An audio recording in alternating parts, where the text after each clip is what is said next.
Good morning, fellow travelers. It's just Jeremiah here in Maui.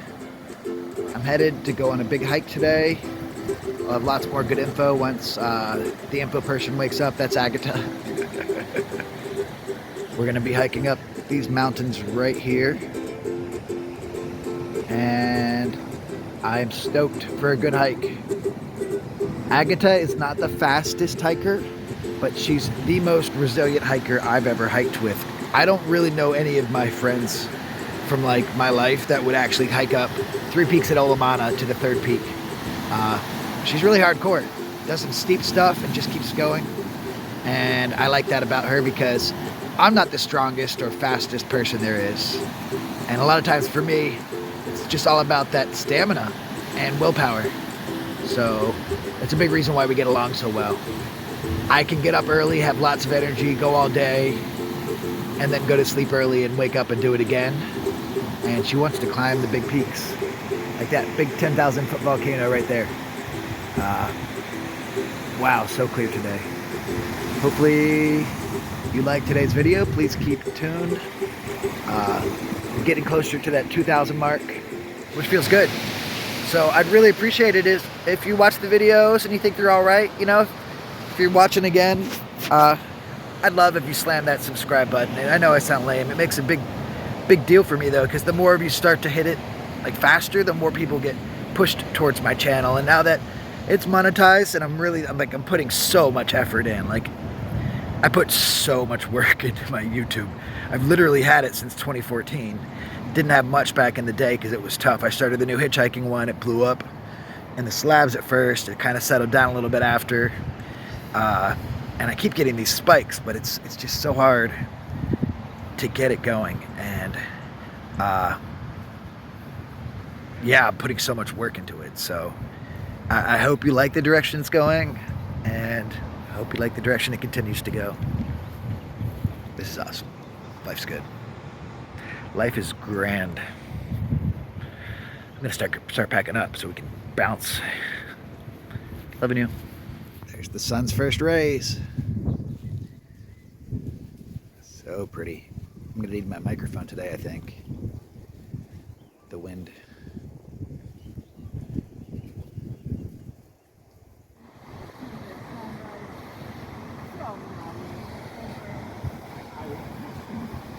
This is where the sun rises, and these are the mountains that we are going to hike. There's Agatha begging them if we can go to the shop early while it's not even open. Like, come on, people hate that shit. Love you, Agatha, but just sit down and wait 15 minutes. Yep, I can tell by her body language. Oh, she's right again. Why does she have to be right a lot? Yeah, they're open. She asked if they're open. Silly. Here I am being all critical. I can't put this up. And the fruit stand has opened. They've got food. They've got fruit. I'm stoked. This place is cute.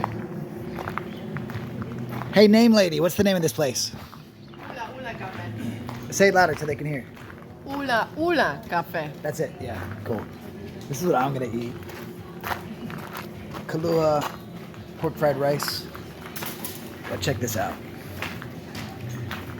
If you're on Maui, you gotta come here. This is such a nice spot. And the menu is great. I'd show it to you, but lots of music playing. They had a big event for Christmas. They're taking it down. Cool, I'm gonna eat now. I'm so excited to eat. This is like my one meal today. How excited are you to eat? Is it good? All right.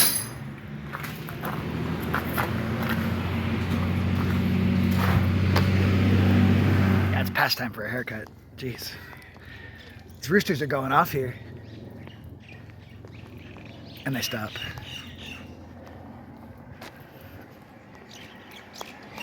He was like a dreadlocked cowboy from Missoula, Montana. Oh, wow. What? Hilarious character. Dreadlock Cowboy. I met one of them once. Yeah, it was like Chuck Mills. Him and a bunch of his buddies were super early Rainbow. So what was your Hilarious first characters? What was your first rainbow gathering experience? Oh, it's that one in Oregon. What year? Oh, 90s, somewhere in the 90s. You know. Yeah. It's all a little hazy. Oh well, if you were at the rainbow, that means you did it right. And it was because of Chuck. Like, I was like, he's dead, so I can talk about it. But it's just like, he was like our weed connection for years. I'd sell weed for Chuck. Yeah. And he was like, yeah, you guys love this rainbow thing. But we were sort of hippie rednecks too. I grew up in Wyoming. Oh, cool. So he's like, yeah, go to the rainbow gathering. And we did. And it's a little more on the hippie spectrum than me, but I'm all for it. Like, Yeah, totally. Yeah. Right to assemble, gather up, do whatever you want. Did you get lots of hugs? Did get a lot of hugs. I mean, I smelled as bad as everybody else back then, so. Nice. I'm trying to convince Agatha's never been to one. They're in Europe too. They're hilarious. I mean, it's a spectacle, right? You know, it's fine. Like, I'm not a big festival person. Yeah. For many reasons.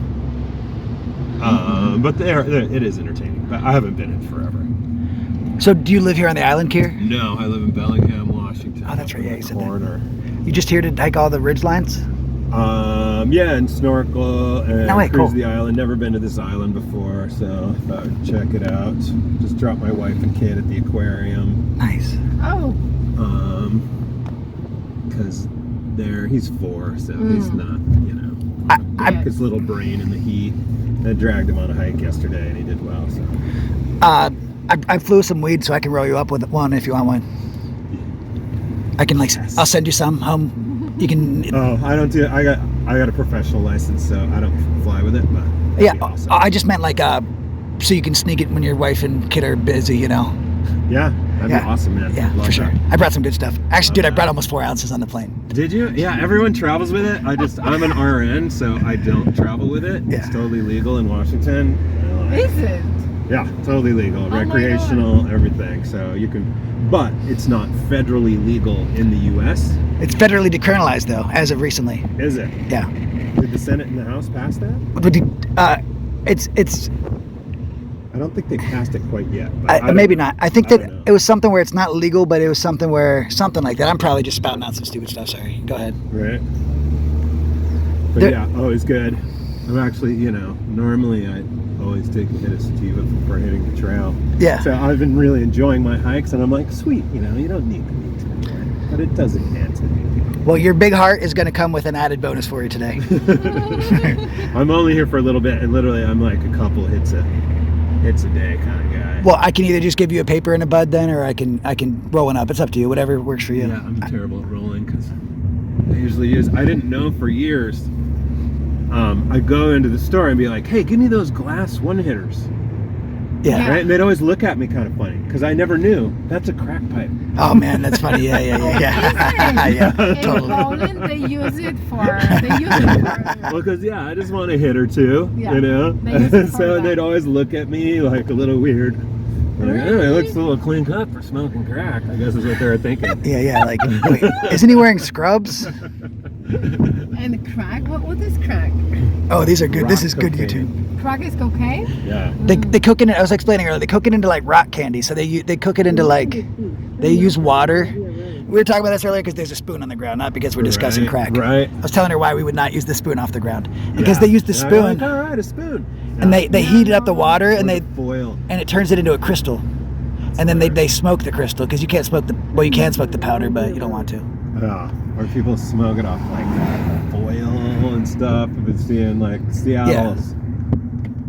This is it. Yeah.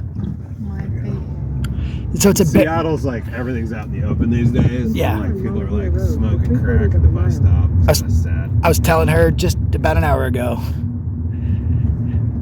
I think you. Like about 10,000 acres, like these huge ranches by any size, and it's just privately owned. Aren't there a lot of resorts on Maui?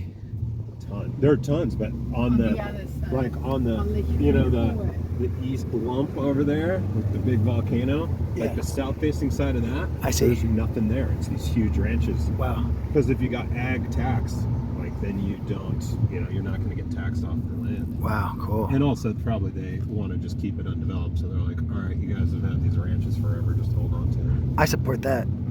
Yeah, there's something to be said for it. I love Honolulu. I mean, I love Oahu for reasons, but sometimes I'll look at Maui and I'll imagine Honolulu planted over top of it, and it makes me sad for Oahu. Oh yeah, and I grew up in Jackson Hole, Wyoming, like, well, for part of being a kid. And yeah, I mean, every beautiful place gets developed like crazy, unless A, it's government land, and or two, super rich people buy huge chunks and hold on to it. It's the truth. So we're gonna take a little right up here, and there'll be a parking lot on the left. Go. But I'm sure you just follow that little hatchback. Oh, and then the road? Is it a hike up a road? No. At first, you I see think. The people going